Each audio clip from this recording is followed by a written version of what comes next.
Hello and welcome back to study Medha academy. आज हम matter in our surroundings class 9 का chapter 1 इसका second part लेके आए हैं वीडियो का।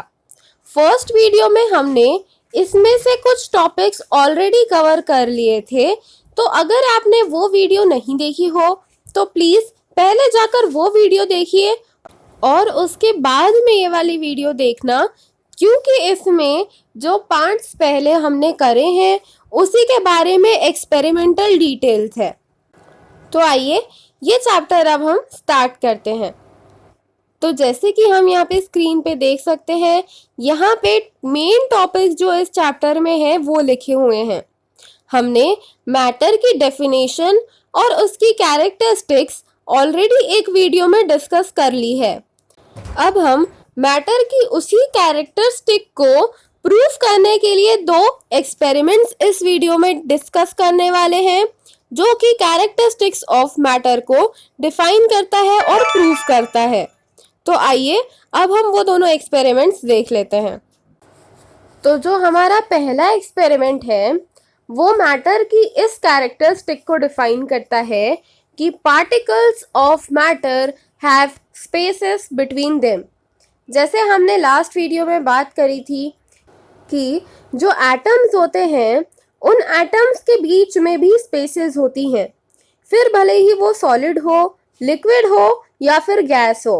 बस अंतर इतना है कि जो सॉलिड में एटम्स होते हैं वो बहुत ही ज़्यादा कॉम्पैक्टली पैक्ड होते हैं, मतलब उनके बीच की जो स्पेसेस होती है वो बिल्कुल ही नेग्लिजिबल होती है और इसीलिए उनकी पैकिंग को हम कॉम्पैक्ट पैकिंग बोलते हैं। मतलब एकदम पास पास जो एटम्स होते हैं वो जुड़े हुए होते हैं। और वहीं लिक्विड के केसेस में जो पार्टिकल्स होते हैं वो थोड़े दूर दूर होते हैं, और वहीं जो गैसेस के पार्टिकल्स होते हैं वो लिक्विड के पार्टिकल से भी ज़्यादा डिस्टेंस पे होते हैं और ज़्यादा दूर दूर होते हैं। इनके पीछे का कारण है forces of attraction. Force of attraction वो फिनोमेना होता है जिस फिनोमेना की हेल्प से एक एटम दूसरे एटम को अट्रैक्ट करता है, और वो जो फोर्स ऑफ अट्रैक्शन होता है वो सॉलिड्स में बहुत ही ज़्यादा होता है।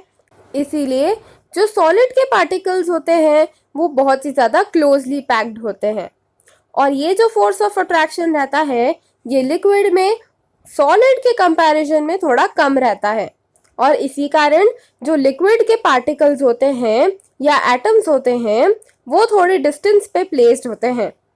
और in the cases of gases, मतलब गैसेस के केस में ये जो पार्टिकल के बीच का अट्रैक्शन फोर्स होता है ये बहुत ही ज़्यादा कम होता है, या हम बोल सकते हैं कि नेग्लिजिबल होता है। नेग्लिजिबल का मतलब होता है कि एकदम ही ज़ीरो, हम उसे ज़ीरो कंसिडर कर सकते हैं। इसीलिए इनके बीच के जो पार्टिकल्स होते हैं वो एकदम से हवा में फैल जाते हैं, और उनके बीच का जो डिस्टेंस होता है एटम्स के बीच का वो बहुत ही ज़्यादा होता है। तो अब इस चीज़ को हम प्रूफ कैसे करेंगे कि जो पार्टिकल्स है उनके बीच में भी स्पेसेस है। तो उसके लिए यहाँ पे एक एक्सपेरिमेंटल सेटअप दिखाया गया है। यहाँ पे एक बीकर में हमने पानी लिया है, और पानी जो है वो एक लिक्विड है, और लिक्विड में जैसे हमने देखा कि मॉडरेट स्पेसिंग होती है। सॉलिड जितना कॉम्पैक्ट भी नहीं होता है और गैस जितना दूर दूर भी नहीं होता है। इसीलिए हमने यहाँ पे वाटर के मॉलिक्यूल्स को लिया है। हमने एक बीकर में वाटर लिया और फिर उसमें हमने शुगर ऐड कर दिया, और उसके बाद में हमने उसे कॉन्स्टेंटली मूव करना चालू कर दिया।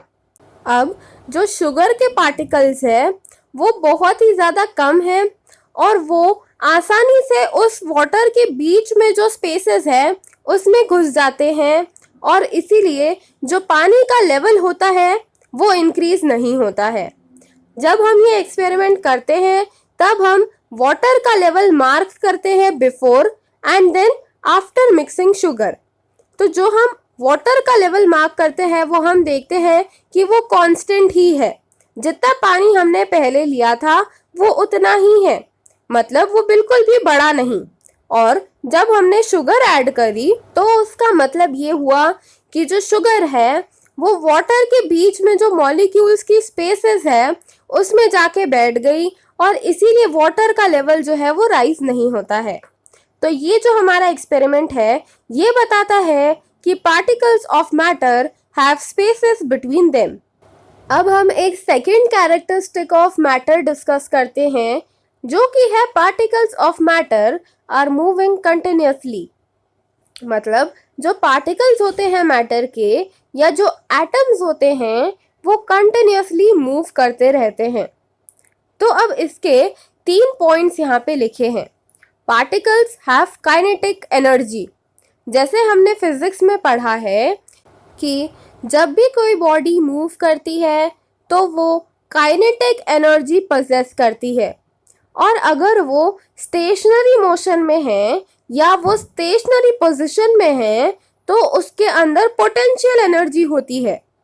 तो इसीलिए जब भी पार्टिकल्स मूव करेंगे तो उनके पास ऑफ कोर्स काइनेटिक एनर्जी होगी।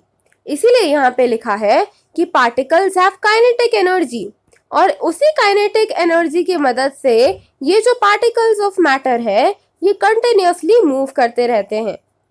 अब second point, as the temperature rises particles move faster. जो टेम्परेचर और काइनेटिक एनर्जी होती है ये डायरेक्टली प्रोपोर्शनल होती है।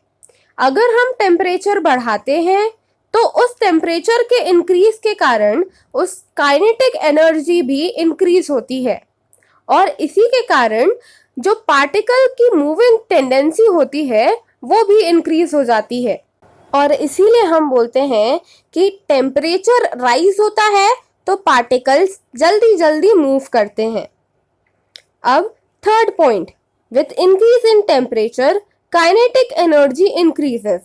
जैसे मैंने अभी आपको बताया कि जैसे हम टेम्परेचर राइज करते हैं तो उस बॉडी की काइनेटिक एनर्जी जो है वो भी इंक्रीज हो जाती है, और इसीलिए पार्टिकल्स जल्दी जल्दी मूव करना चालू कर देते हैं। तो यही चीज़ है कि काइनेटिक एनर्जी, टेम्परेचर और पार्टिकल्स का मूवमेंट कैसे डायरेक्टली प्रोपोर्शनल होता है। तो ये जो 2 कॉन्सेप्ट्स मैंने अभी आपको समझाए हैं, आई होप आपको ये दोनों अच्छे से समझ में आ गए होंगे।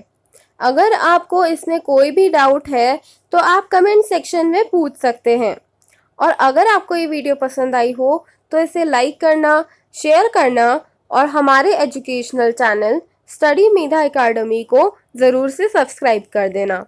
और जो हमारी वेबसाइट है www.studymedha.com उसको भी एक बार विजिट ज़रूर करना।